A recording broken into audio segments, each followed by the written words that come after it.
Hello my dear students, I welcome all my dear students to my new video. This is Sarita from Sarita's vlog.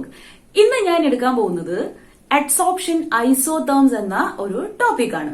Surface കെമിസ്ട്രിയിലെ കുറച്ച് പ്രധാനപ്പെട്ട ഒരു ടോപ്പിക്കാണ് adsorption isotherm കേട്ടോ. അപ്പൊ നമ്മൾ പഠിച്ചുകൊണ്ടിരിക്കുന്നത് അഡ്സോർപ്ഷനെ കുറിച്ചാണ് അല്ലെ. അപ്പോൾ എല്ലാവർക്കും അഡ്സോർബേറ്റ് എന്താണെന്നും അഡ്സോർബെന്റ് എന്താണെന്നും ഒക്കെ അറിയാലോ. ഓക്കെ, ഇനി ഞാൻ ചോദിക്കട്ടെ ഒരു കാര്യം. ഏതെല്ലാം ഘടകങ്ങളാണ് എക്സ്റ്റെന്റ് ഓഫ് അഡ്സോർപ്ഷനെ സ്വാധീനിക്കുന്നത്? എക്സ്റ്റെന്റ് ഓഫ് അഡ്സോർപ്ഷൻ എന്ന് പറയുമ്പോൾ the amount of gas that get adsorbed on a particular solid adsorbent, അതിനെ സ്വാധീനിക്കുന്ന ഘടകങ്ങൾ ഏതെല്ലാം? അങ്ങനെ ചോദിച്ചു കഴിഞ്ഞാൽ നിങ്ങൾക്ക് ഉത്തരം അറിയാമോ? അറിയില്ലെങ്കിൽ ഞാൻ പറഞ്ഞു തരാം. 4 ഘടകങ്ങളാണ് ഉള്ളത്. ഒന്ന് ഇഫക്റ്റ് ഓഫ് പ്രഷർ, മറ്റൊന്ന് ഇഫക്റ്റ് ഓഫ് ടെമ്പറേച്ചർ, പിന്നെ നേച്ചർ ഓഫ് അഡ്സോർബേറ്റ്, നാലാമതായിട്ട് വരുന്നതാണ് നേച്ചർ ഓഫ് ദി അഡ്സോർബെന്റ്. ഇതിലെ 2 ഇമ്പോർട്ടന്റ് ആയിട്ടുള്ള ഫാക്ടേഴ്സ് ആണ് ഇഫക്റ്റ് ഓഫ് പ്രഷറും ഇഫക്റ്റ് ഓഫ് ടെമ്പറേച്ചറും. നമ്മൾ ഇന്നത്തെ ടോപ്പിക്കിലൂടെ ഡിസ്കസ് ചെയ്യാൻ പോകുന്നത് effect of pressure with respect to the extent of adsorption of gas on a solid adsorbent. അപ്പോ ഇതിനെ കുറിച്ച് പഠിക്കേണ്ടി വരുന്ന സാഹചര്യത്തില് നമ്മള് ടെമ്പറേച്ചർ എന്ന് പറയുന്നത് കോൺസ്റ്റന്റ് ആയിട്ട് വെക്കേണ്ടതുണ്ട്. അതുകൊണ്ടാണ് നമ്മുടെ ഇന്നത്തെ ടോപ്പിക്കില് പേരില് ഐസോതെർം എന്ന ഒരു വേർഡ് കാണുന്നത്. ഐസോതെർം എന്ന് വെച്ചാൽ എന്താണ്? കോൺസ്റ്റന്റ് ടെമ്പറേച്ചർ എന്നാണ് ഉദ്ദേശിക്കുന്നത് കേട്ടോ. അപ്പോ effect of pressure at constant temperature. Okay, then നമ്മൾ മനസ്സിലാക്കണം, പ്രഷറിന്റെ കേസ് വരുമ്പോ അവിടെ പ്രഷറിലെ വേരിയേഷൻസിനെ കുറിച്ചാണ് നമ്മൾ സ്റ്റഡി ചെയ്യുന്നത്. അതായത് ലോ പ്രഷറിൽ എക്സ്റ്റെന്റ് ഓഫ് അഡ്സോർപ്ഷൻ എങ്ങനെ സംഭവിക്കുന്നു, അതുപോലെ തന്നെ ഹൈ പ്രഷറിൽ ഈ ഒരു എക്സ്റ്റെന്റ് ഓഫ് അഡ്സോർപ്ഷൻ എങ്ങനെയാണ് നടക്കുന്നത്. ഈ 2 എക്സ്ട്രീം കേസസ് നമ്മൾക്ക് അറിയേണ്ടതുണ്ട്. അപ്പൊ നമ്മൾ നമ്മുടെ ടോപ്പിക് ഒന്ന് സ്റ്റാർട്ട് ചെയ്യാൻ പോവാണ് കേട്ടോ. ഓക്കെ, ഞാനിവിടെ 2 ഫിഗറുകൾ വരച്ചിട്ടുണ്ട്. നിങ്ങൾക്ക് പെട്ടെന്ന് മനസ്സിലാവാനാണ് ഞാൻ ഇങ്ങനെ 2 ഫിഗറുകൾ വരച്ചിട്ടുള്ളത്. ഒന്ന് അഡ്സോർബന്റ് ആണ്, ഓർക്കണം ഇതൊരു സോളിഡ് ആണ്.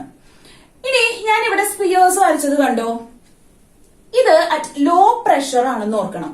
ലോ പ്രഷർ ആയിരിക്കുന്ന സമയത്ത് നിങ്ങൾ ഒരു കാര്യം മെമ്മറിയിൽ ഉണ്ടായിക്കോട്ടെ, അഡ്സോർബന്റിന്റെ സർഫസില് തുടക്കത്തില് ഗ്യാഷ്യസ് ആയിട്ടുള്ള മോളിക്യൂൾസ് ഒന്നും തന്നെയില്ല. അഡ്സോർപ്ഷൻ എന്ന പ്രോസസ്സ് നടക്കുമ്പോഴാണ് ഈ ഇവിടെ നിന്നുള്ള ഗ്യാസ് അഡ്സോർബേറ്റ് വന്ന് ഈ അഡ്സോർബന്റുമ വന്നിരിക്കുക. അപ്പൊ നമ്മള് പ്രഷർ ഇങ്ങനെ ജസ്റ്റ് കൂട്ടി കൊടുക്കുന്ന സമയത്ത് ഇവിടെ നിന്നുള്ള അഡ്സോർബേറ്റ് ഇവിടെ വന്ന് അഡ്സോർബ് ചെയ്യാനായിട്ട് തുടങ്ങും. ഇനി നമ്മൾ പോകെ പ്രഷർ കൂട്ടും തോറും what happens? The extent of adsorption increases അല്ലെ. അപ്പോ ഇവിടെ തുടക്കത്തില് സർഫസ് വളരെ ക്ലിയർ ആയിട്ട് ഇരിക്കുകയാണ്, സ്പേസ് വളരെ കൂടുതലാണ്. അപ്പോ അഡ്സോർബേറ്റിന് അഡ്സോർബ് ചെയ്തിരിക്കാൻ വളരെ ഈസിയാണ്. ഇത് ലോ പ്രഷറിലാണെന്ന് ഓർക്കണം. ഇനി ഞാനിവിടെ എക്സ് എന്നും എം എന്നും കാണിച്ചിട്ടുണ്ടല്ലോ, അത് നിങ്ങൾ അറിയേണ്ടത് വളരെ അത്യാവശ്യമാണ്. എക്സ് എന്ന് പറയുന്നത് മാസ് ഓഫ് അഡ്സോർബേറ്റ് ആണ്. അതായത് ഇവിടെ ഉള്ള ഗേഷ്യസ് മോളിക്യൂൾസിന്റെ മാസിനെയാണ് എക്സ് കൊണ്ട് ഉദ്ദേശിക്കുന്നത്. എം എന്ന് പറയുന്നത് മാസ് ഓഫ് അഡ്സോർബെന്റ് ആണ്. ഓക്കെ, ഇനി ഹൈ പ്രഷറിലുള്ള അവസ്ഥ എന്താണെന്ന് നോക്കൂ മക്കളെ. ഹൈ പ്രഷർ ആയിരിക്കുന്ന സമയത്ത് ഇവിടെയുള്ള സർഫസ് കംപ്ലീറ്റ് ഈ പാർട്ടിക്കിൾസ് വന്ന് അഡ്സോർബ് ചെയ്യപ്പെട്ടിട്ടുണ്ടായിരിക്കും. ഓക്കെ, അപ്പൊ നമ്മൾക്ക് പറയാം ആ സമയത്ത് the surface of adsorbent get saturated with adsorbate. ഇനി ഒരു തരി സ്ഥലം പോലും ഇല്ല അവിടെ അഡ്സോർബേറ്റിന് വന്നിരിക്കാൻ വേണ്ടിയിട്ട്. ആ ഒരു അവസ്ഥയിൽ നമ്മൾ പറയുന്നതാണ് surface of the adsorbent saturated ആയി എന്നുള്ളത്. ഓക്കെ, ഈ സാച്ചുറേറ്റഡ് ആയി കഴിഞ്ഞാൽ അവിടെ no more adsorption takes place. പിന്നെ അഡ്സോർപ്ഷൻ എന്ന് പറഞ്ഞ പ്രോസസ്സ് സംഭവിക്കുന്നില്ല. അപ്പൊ ഹൈ പ്രഷറുകളില് അഡ്സോർപ്ഷൻ നടക്കുന്നില്ല. ഓക്കെ, ഇനി ഈ ഒരു ഹൈ പ്രഷർ എന്ന് പറയുമ്പോൾ ആ പ്രഷറിനെ നമ്മൾ ഇൻഡിക്കേറ്റ് ചെയ്യുന്നത് PS എന്നാണ്. അത് സാച്ചുറേഷൻ പ്രഷർ എന്നുമാണ് പറയുന്നത് കേട്ടോ. അപ്പൊ സാച്ചുറേഷൻ പ്രഷറിൽ അഡ്സോർബന്റിന്റെ സർഫസിൽ കംപ്ലീറ്റ് ആയിട്ട് അഡ്സോർബേറ്റ് മോളിക്യൂൾസ് വന്ന് നിറഞ്ഞിരിക്കും. അപ്പൊ നിങ്ങൾ ഈ വേർഡ് ഒന്ന് ഓർത്ത് വെച്ചോളൂ, സാച്ചുറേഷൻ എന്നുള്ളത് അല്ലെങ്കിൽ സാച്ചുറേറ്റഡ് ആയി എന്നുള്ളത്. അപ്പൊ ആ സമയത്ത് എന്താണ് അഡ്സോർപ്ഷൻ സംഭവിക്കുന്നില്ല. Not this point. ഓക്കെ, ഇനി നമ്മൾക്കപ്പോ ഇങ്ങനെയുള്ള ഒന്ന് രണ്ട് കാര്യങ്ങൾ മനസ്സിലായി. ഈ എക്സും എമ്മും എന്താണെന്ന് ക്ലിയർ ആവുന്നതിനൊപ്പം തന്നെ എക്സ് ബൈ എം എന്നുള്ള കാര്യം കൂടി മനസ്സിലാക്കണം. എക്സ് ബൈ എം എന്ന് പറയുന്നത് it is the extent of adsorption. എത്രത്തോളം അഡ്സോർബ് ചെയ്യപ്പെട്ടു ഒരു ഗ്യാസ് അഡ്സോർബെന്റില്, ഇതാണ് എക്സ് ബൈ എം കൊണ്ട് ഉദ്ദേശിക്കുന്നത്. ഓക്കെ, ഇനി നമ്മൾക്ക് കിട്ടിയിട്ടുള്ള ഈ ഒരു അറിവ് വെച്ചിട്ട് നമ്മൾ ഒരു ഗ്രാഫ് വരയ്ക്കുകയാണ് കേട്ടോ. ഈ ഒരു ഗ്രാഫ് വരയ്ക്കുന്നത് എക്സ് ബൈ എം എന്ന് പറയുന്നത് വൈ ആക്സിസിലും പ്രഷർ എന്ന് പറയുന്നത് എക്സ് ആക്സിസിലും കൊടുത്തിട്ടാണ്. ഇങ്ങനെ ഒരു ഗ്രാഫ് നമ്മൾ പ്ലോട്ട് ചെയ്യുമ്പോൾ നമുക്ക് കുറച്ച് കർവുകൾ ഇങ്ങനെ കിട്ടുന്നുണ്ട്. നമ്മൾ ഇവിടെ ഒരു പെർട്ടിക്കുലർ ടെമ്പറേച്ചറിലാണ് അത് നോക്കുന്നത്. ആ ടെമ്പറേച്ചർ കോൺസ്റ്റന്റ് ആണ് ആ സമയത്ത് കേട്ടോ. ഓക്കെ, ഇനി നമ്മള് ടെമ്പറേച്ചർ ഇൻക്രീസ് ചെയ്തു. എന്താണ് മക്കളെ ഇവിടെ സംഭവിച്ചത്? നമ്മൾക്ക് ഇവിടെ വളരെ ക്ലിയർ ആയിട്ടുള്ള ഒരു കാര്യം മനസ്സിലായി. ടെമ്പറേച്ചർ ഇൻക്രീസ് ചെയ്തപ്പോ എക്സ്റ്റെന്റ് ഓഫ് അഡ്സോർപ്ഷൻ എന്ന് പറയുന്നത് കുറഞ്ഞു. ശരിയല്ലേ? 273 കെൽവിനിലേക്ക് കൊണ്ടുവന്നു. Again the extent of adsorption decreases.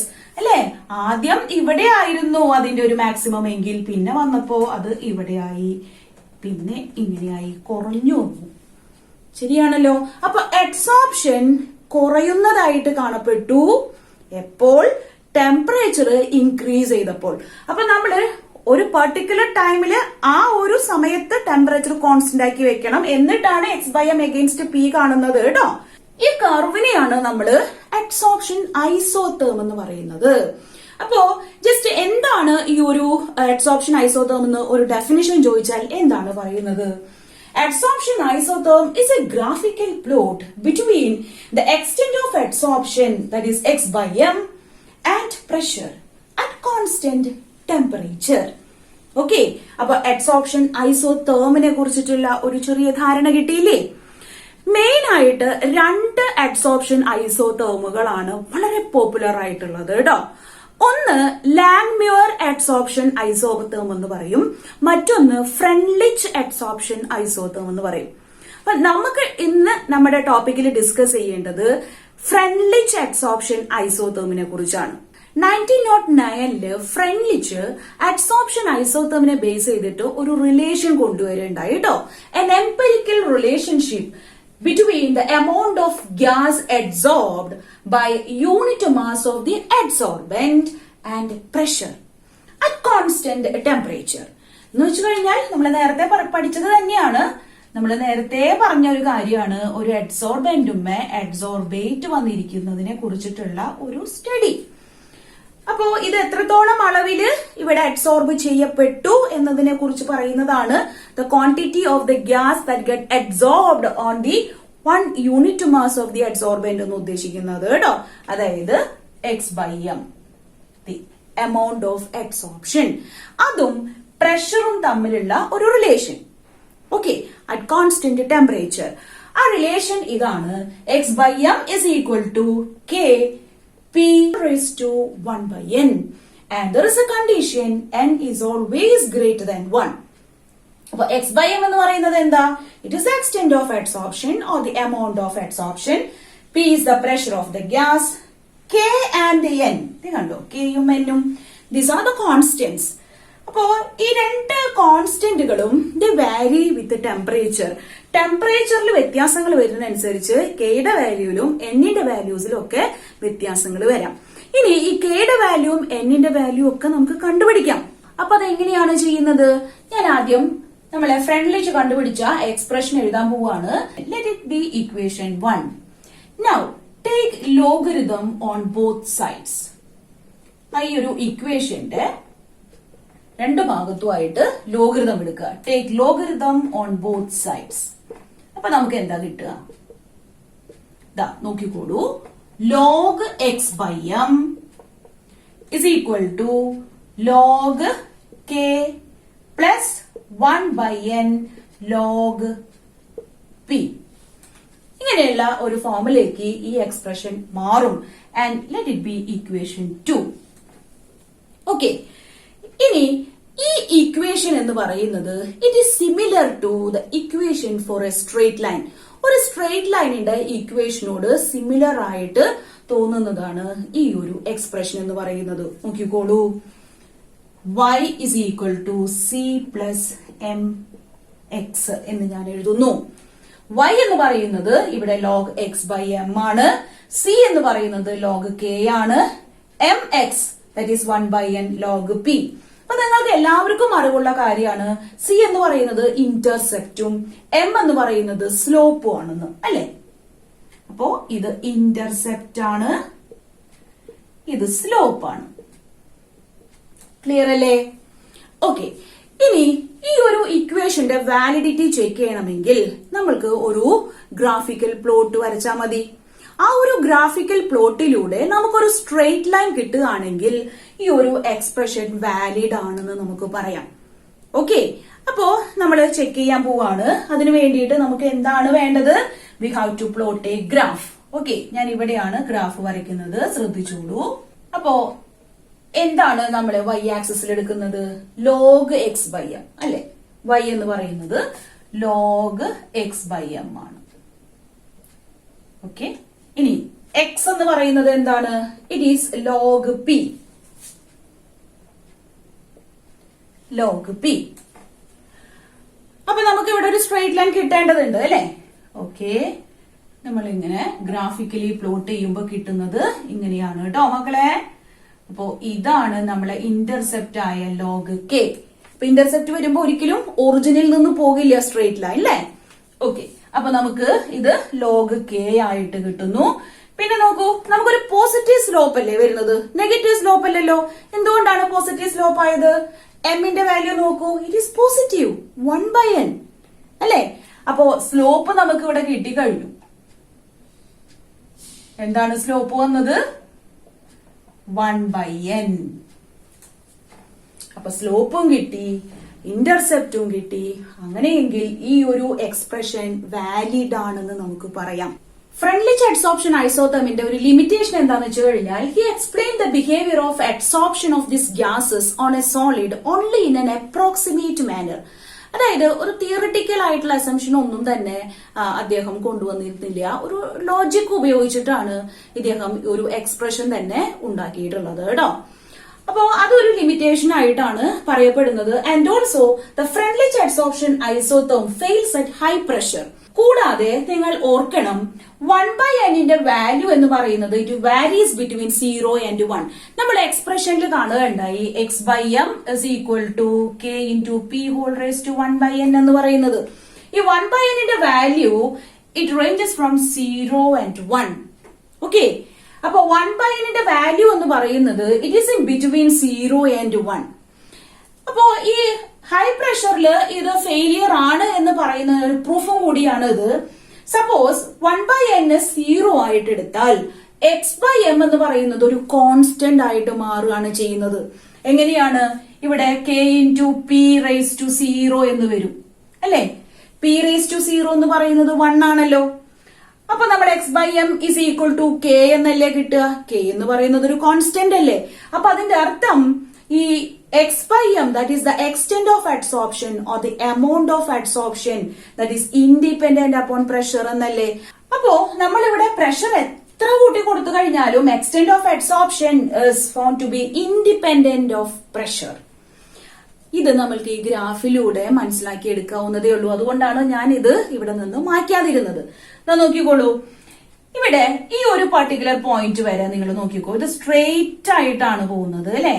അതായത് നമ്മള് പ്രഷർ ഇൻക്രീസ് ചെയ്യുന്തോറും നമ്മള് എക്സ് ബൈ എമ്മിന്റെ വാല്യൂ ഇൻക്രീസ് ചെയ്ത് വരുന്നുണ്ട്, അവിടെ വേരിയേഷൻ സംഭവിക്കുന്നുണ്ട്.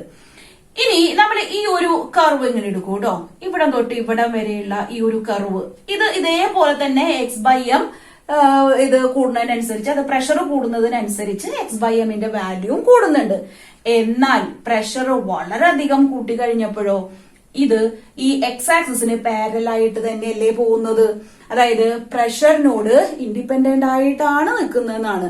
എക്സ് ബൈ എം എന്ന് പറയുന്നത് പ്രഷർ നമ്മളെ എത്ര ചേഞ്ച് കൊടുത്താലും അവിടെ അഡ്സോർപ്ഷൻ സംഭവിക്കുന്നില്ല എന്നുള്ളതാണ് ഇതിലൂടെ മനസ്സിലാക്കേണ്ടത് കേട്ടോ. അപ്പൊ നമുക്ക് ഇതിനെ ഈ ഒരു സെക്ഷൻ നമുക്ക് എന്ത് ചെയ്യാം മക്കളെ? ഈ ഒരു സെക്ഷനെ നമുക്ക് ലീനിയർ ആയിട്ട് വേരി ചെയ്യുന്നു എന്ന് പറയാം. അതായത് ഇത് സംഭവിക്കുന്നത് ലോ പ്രഷറിലാണ്. ഓക്കെ, ഇനി ഇവിടെ വെച്ചാണ് എന്ത് സംഭവിക്കുന്നത്? ഇതാണ് ഇവിടുത്തെ സാച്ചുറേഷൻ പ്രഷർ, ഹൈ പ്രഷർ. ഞാൻ നേരത്തെ പറഞ്ഞിരുന്നു ഒരു സാച്ചുറേഷൻ പ്രഷറിനെ കുറിച്ച് അല്ലെ. അപ്പോ ഇതുവരെ x/m പീക്ക് അനുസരിച്ച് വാരി ചെയ്യുന്നുണ്ട്. And beyond this saturation pressure no more adsorption takes place. അതുകൊണ്ട് തന്നെ നമുക്ക് പറയാം ഈ ഒരു ഫ്രെൻലിച്ചിന്റെ അഡ്സോർപ്ഷൻ ഐസോതെർമിന്റെ ഇക്വേഷൻ എന്ന് പറയുന്നത് it is not valid at high pressures. Okay, അപ്പോ ഇത് നിങ്ങൾ മനസ്സിലാക്കിക്കോളൂ. ഇത് ഹൈ പ്രഷറിലാണ്. ഈ ഒരു ഏരിയ എന്ന് പറയുന്നത്, ഇത്രയും കവർ ചെയ്തു പോകുന്ന ഈ ഒരു ഏരിയ എന്ന് പറയുന്നത് മോഡറേറ്റ് പ്രഷർ ആണ് കേട്ടോ. രണ്ടിന്റെയും ഇടയിലുള്ളത്.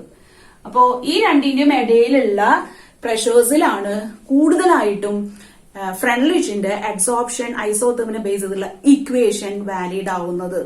ഈ ഒരു ഏരിയയിലുള്ള എക്സ്പ്രഷൻ ആണ് നമ്മൾ നേരത്തെ ശരിക്കും പറഞ്ഞു കഴിഞ്ഞാൽ എഴുതിയിട്ടുള്ളത് x/m is equal to k into p raised to 1/n എന്നുള്ളത്. ഓക്കെ, കാരണം ലോ പ്രഷറിൽ വരുന്നത് എങ്ങനെയാണ്? ഞാൻ ഇവിടെ എഴുതാം x/m is equal to k into p. അതായത് p വേരി ചെയ്യുന്നതിനനുസരിച്ച് x/m വേരി ചെയ്യുന്നുണ്ട്. മോഡറേറ്റ് പ്രഷറിൽ വരുമ്പോ എന്താ വരുന്നത്? x/m is equal to kp raised to 1/n. High പ്രഷറിൽ വരുമ്പോ x/m is equal to kp raised to 0. ഇങ്ങനെ 3 കണ്ടീഷൻസ് ആണ് ഇവിടെ ഉള്ളത് പ്രഷറിനെ ബേസ് ചെയ്തിട്ട്. ഇപ്പൊ ഒരുവിധം എല്ലാം ക്ലിയർ ആയിട്ടുണ്ടായിരിക്കും. ക്ലിയർ ആവണം. 2 തവണയൊക്കെ നിങ്ങൾ വീഡിയോ കണ്ട് കാര്യങ്ങൾ മനസ്സിലാക്കുക ടീച്ചർ എന്താ പറഞ്ഞത് കേട്ടോ. നമ്മൾ ഇതുവരെ കണ്ടത് adsorption of gases on solids ആണല്ലോ. ഇനി നമ്മൾ പഠിക്കാൻ പോകുന്നത് എന്താണ്? അഡ്സോർപ്ഷൻ ഫ്രം സൊല്യൂഷൻ ഫേസ് ആണ്.